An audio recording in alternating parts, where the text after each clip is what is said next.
Yesterday, on October 8th, Madagascar's President Andry Rajoelina hosted a national dialogue at the presidential palace, but the country's youth leaders refused to attend.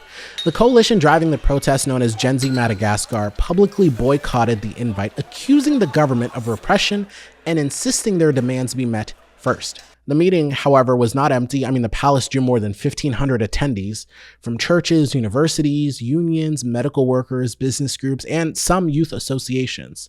Several media outlets also boycotted, and junior doctors launched a strike over conditions.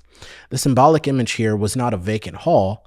It was a hall without the movement that sparked the crisis. These protests began on September 25th over rolling power cuts and water shortages, and then it widened into anger over poverty, corruption, and out-of-touch elite, now entering a third week.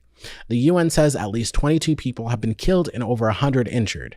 Officials, however, dispute those figures. Rajoelina has tried to reset the board. He dissolved his cabinet and appointed a new prime minister, Army General Rufin Fortunat Zafisambo.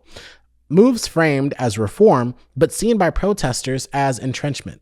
The palace says it's open to dialogue. The movement says speaking now would legitimize a government they accuse of violent crackdown. Strategically, was this boycott a smart move?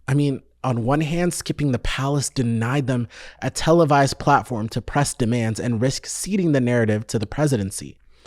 But on the other hand, it preserved the movement's core argument: no talks without accountability. In their calculus, a photo op could blunt momentum more than it wins concessions. So take that for what you will. What happens next matters. Protest leaders have threatened a national strike if demands aren't addressed. Calls for a general strike on Thursday, October 9th, today, circulated as palace talks proceeded.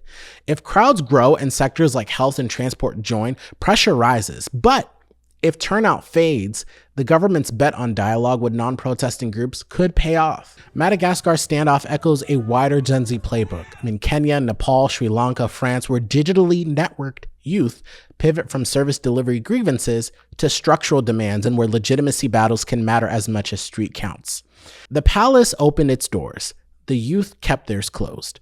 Whether that choice forces reform or narrows their leverage will be tested in the next few days. One last thing before you go, I am really trying to get to 10,000 followers by the end of October, so if you are enjoying my reporting, please be sure to hit the follow button for more news in 3 minutes or less. And if you want to support my work further with additional perks, you can join my Patreon for as little as $1 a month. Check out the link in my bio for more.